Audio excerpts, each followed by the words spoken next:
The cemetery across the window, the apartment was cheap for a reason. That's what Daniel Foster told himself when he signed the lease. The realtor mentioned the view casually, almost apologetically. There's a cemetery across the street, she said. Most people get used to it. Daniel didn't mind. He worked nights, slept during the day, and preferred quiet places. Cemeteries were quiet. Too quiet, as it turned out. From Daniel's bedroom window, the cemetery was impossible to ignore. Rows of old headstones, bent iron fences. A single narrow path running straight through the middle. No trees tall enough to block the view. At night, the city lights didn't reach it. The cemetery stayed dark.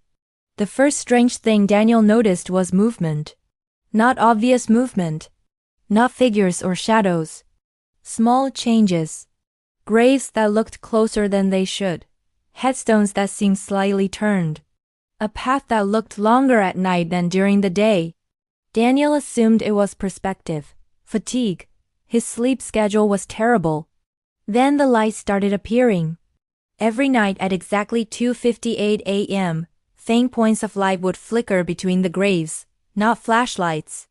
Not candles. They hovered. Low to the ground, moving slowly as if searching. Daniel recorded it on his phone. The footage showed nothing unusual. Just darkness, static, city noise. But Daniel saw them clearly with his own eyes. On the fourth night, he noticed something else. One of the lights stopped, right in front of a grave.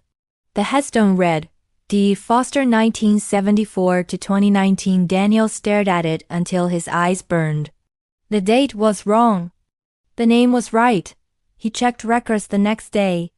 No such grave existed, at least not during the day. That night, the lights returned. There were more of them now. They moved with purpose, lining the path like a procession. Daniel felt an overwhelming urge to open the window, not to scream, not to run, just to watch closer. At 3:02 a.m., one of the lights lifted higher than the rest. It rose to eye level. And then it turned toward Daniel's window. The glass vibrated softly. Daniel stepped back. The light didn't follow.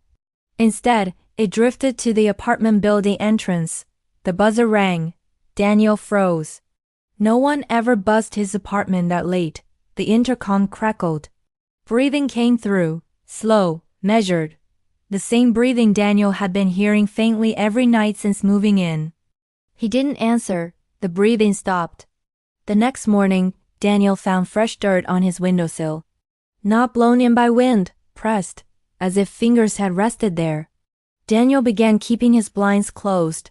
It didn't help. He could still feel it. The sensation of being watched didn't come from outside anymore. It came from behind him, in reflections. In the dark television screen. In the mirror when he brushed his teeth. On the seventh night, Daniel woke up standing by the window. He didn't remember getting there. The cemetery lights were gone. Instead, figures stood between the graves. Not solid, not shadows. They looked like silhouettes carved out of the darkness itself. Every one of them faced Daniel's window. At the front stood an empty grave. The dirt was fresh. A headstone lay flat beside it, blank.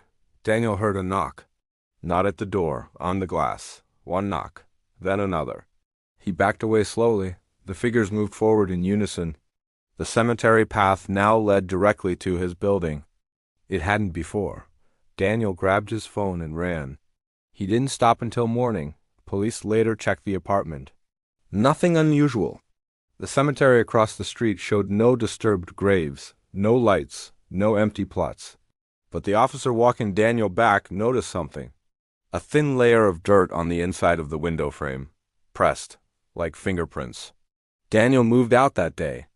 The apartment was rented again within a week. The new tenant posted a photo online. Creepy view, the caption read. In the comments, someone replied, "Don't watch the cemetery at night."